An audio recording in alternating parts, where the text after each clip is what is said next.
Hello, I'm Bobby. Welcome to Pom Pom Land. Everything is changing all of the time. Nothing stays the same for even a moment. Just as there is no solid, separate, unchanging thing in the world, there is no solid, separate, unchanging thing within the self.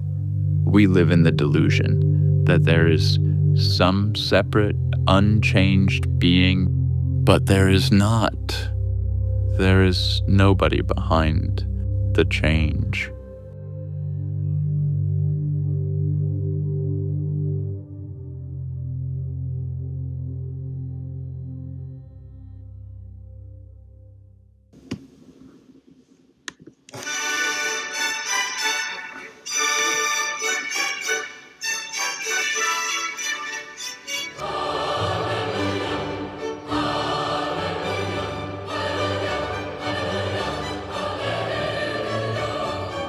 So the purpose of the whole thing, or not the purpose, who knows what the purpose is, is to create a space where the mind can begin to calm, and by fixing the gaze at a single point.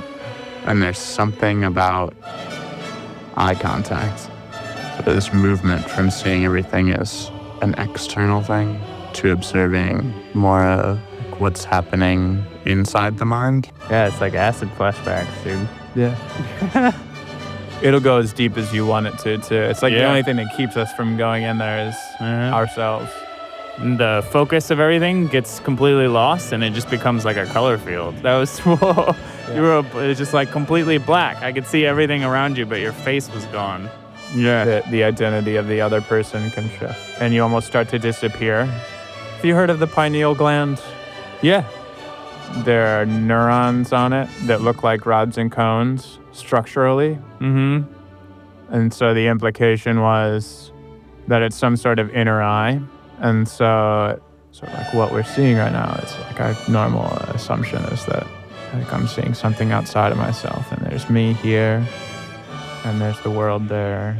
But if you think of the pineal gland and like, sure, there's something outside, but what we're seeing is actually the image that's inside of the mind, and then seeing the whole thing as a painting inside your own mind, noticing the reaction to that. And there's no right experience to be had. What happens if you do it with two eyes?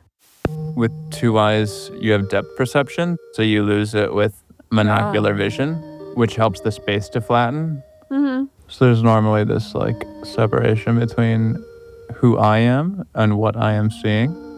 There can also be this shift to actually become the image. This is good, Bobby. How in the world did you get to this? Jeez, I could give like a long history. Give it to me, Okay. baby. Okay. I took mushrooms with my little brother, and I looked outside the window, and it was the most beautiful thing I'd ever seen. More beautiful than Van Gogh, and it was inside my own brain. Ensued this long journey of trying to share this magical world, but the tricky part is that you can't put words to it. Because like you said, when I speak, You bring it back. the identity comes back. Yeah, and he's an artist, and for the first time he was seeing this like magical world opening up inside his head. And we look in the eyes, and we start to go into it. And it goes deeper. But it was interesting because on one side the sun was setting, and on the other side was a dark forest.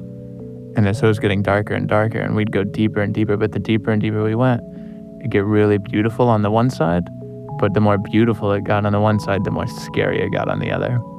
And we could only go so far before we'd have to pull out. And so we'd pull out.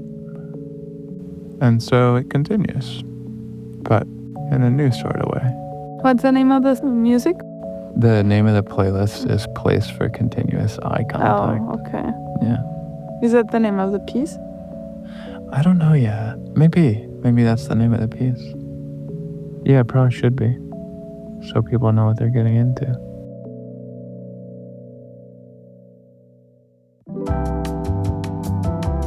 I just had an idea. I need to make little cardboard buildings.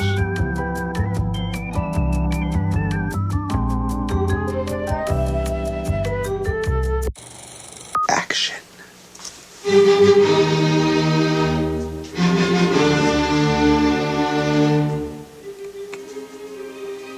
Start over.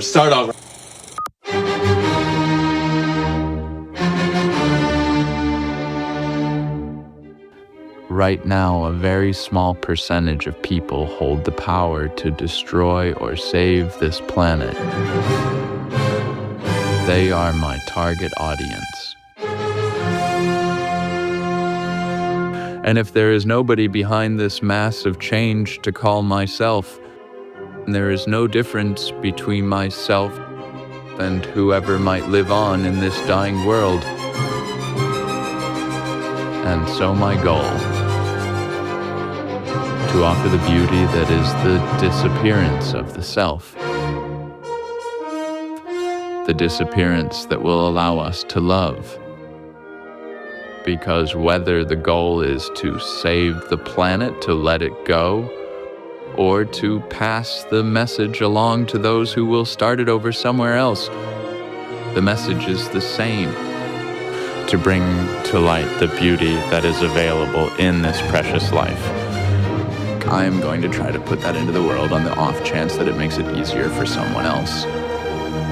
And then I will leave.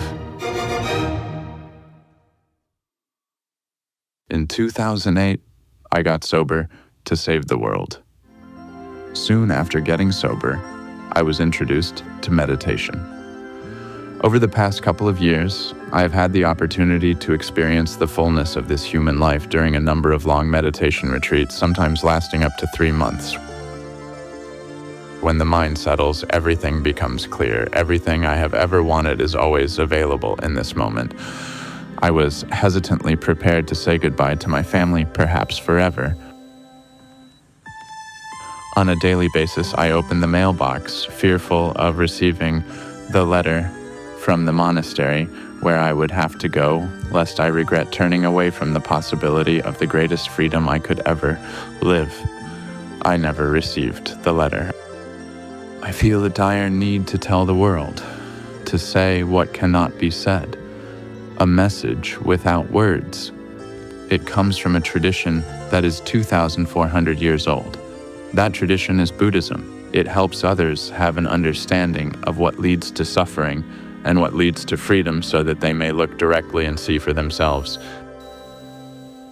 I want to create works of art that have the power to transform our awareness, to inspire humanity to do something about this world, which is so desperately calling for a response. And though I may never be able to say the precise thing that I have been trying to say, I want to come damn close.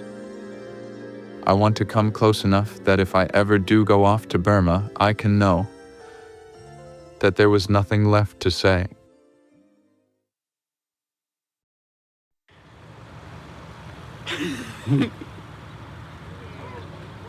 It's really cool. What was the first thing you said when you came out of there? You remember? It's like a new form of art.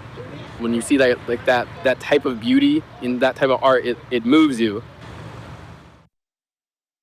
5 years ago, I had a dream. In the dream, I walked through a doorway. Immediately, I disappeared. I became two people at the same time.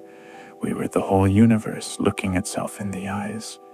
It was incredibly beautiful. But then, after some time, one of the me's remembered that it is not socially acceptable to gaze into the eyes of another for such a period of time. And then a terrible cycle of fear began, which led to me grabbing the other me and holding its head underwater. Until just at the point before it all ended, when a wondrous thing happened. For the me underwater knew that all would be all right. And so, having accepted the end, the me underwater was released. It came up for a breath, and I remember quite clearly that that breath was a magical thing. Both me's continued to look themselves in the eyes, and the scene that they saw this time much more beautiful than the first time around, for the world they did find in the back of the mind, well, I tell you that language won't do. So the great back and forth of terror and bliss exponentially grew in effect until that moment when I woke up. I knew right away that I should write it down. You'd think that it'd write about the eyes and the water, but no. The note said, "It's okay, it's okay." So, I don't need to make art, but it hurts when I don't. I'm supposed to make spaces for two people to get inside of and look each other in the eyes. They aren't art unless the mind lets go. Something about your eyes. Perhaps they would be more beautiful with you. Sincerely, Bobby Anspach.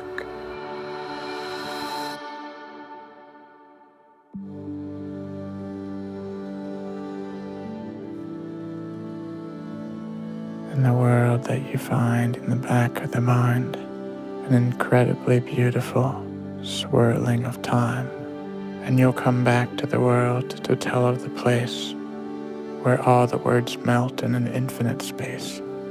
But it's time now. I go, so I bid you adieu. But please don't be sad. I will be with you soon.